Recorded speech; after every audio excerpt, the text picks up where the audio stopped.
ये 5 मिनट का डिक्टेशन है ओपी शुक्ला जी का। प्रश्न पत्र संख्या 2001।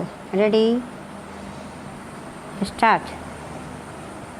सभापति महोदय, उत्तर प्रदेश राज्य के पिछड़ेपन को दूर करने के लिए पहाड़ी क्षेत्रों का एक अलग से राज्य बनाए जाने के संबंध में यह प्रस्ताव सदन में विचार करने के लिए प्रस्तुत किया गया है।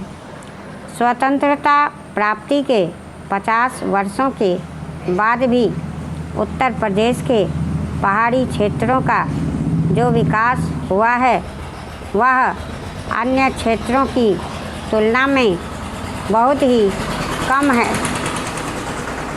इस क्षेत्र के लोगों के बीच में एक ऐसा असंतोष व्याप्त है जिसका जिक्र वे समय समय पर करते रहते हैं। मेरे विचार से उत्तर प्रदेश के वे 8 ज़िले जिनके नाम इस प्रस्ताव में दिए गए हैं उनका एक प्रदेश और अन्य दूसरे ज़िलों का दूसरा प्रदेश बनाया जाना चाहिए।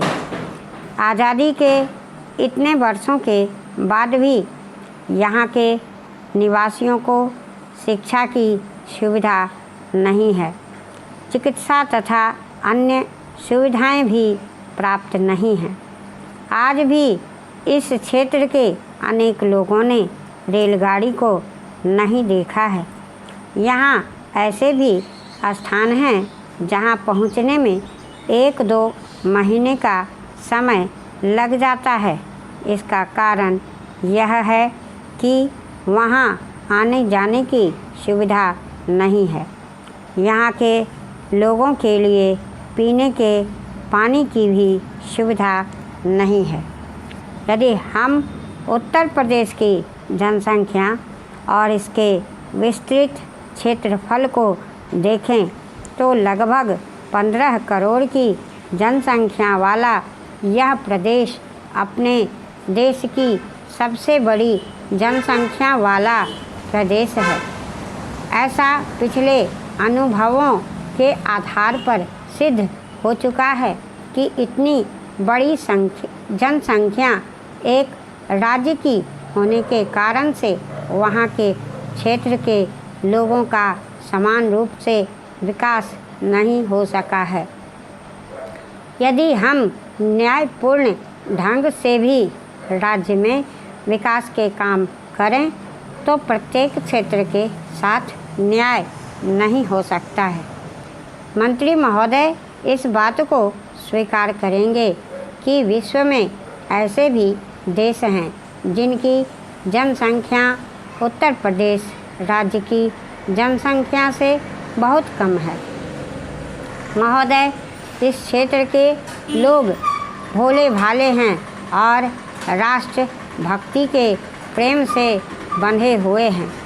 इस प्रेम में बंधे होने के कारण वे अनुशासित ढंग से इस समस्या को देश के सामने रखते आए हैं।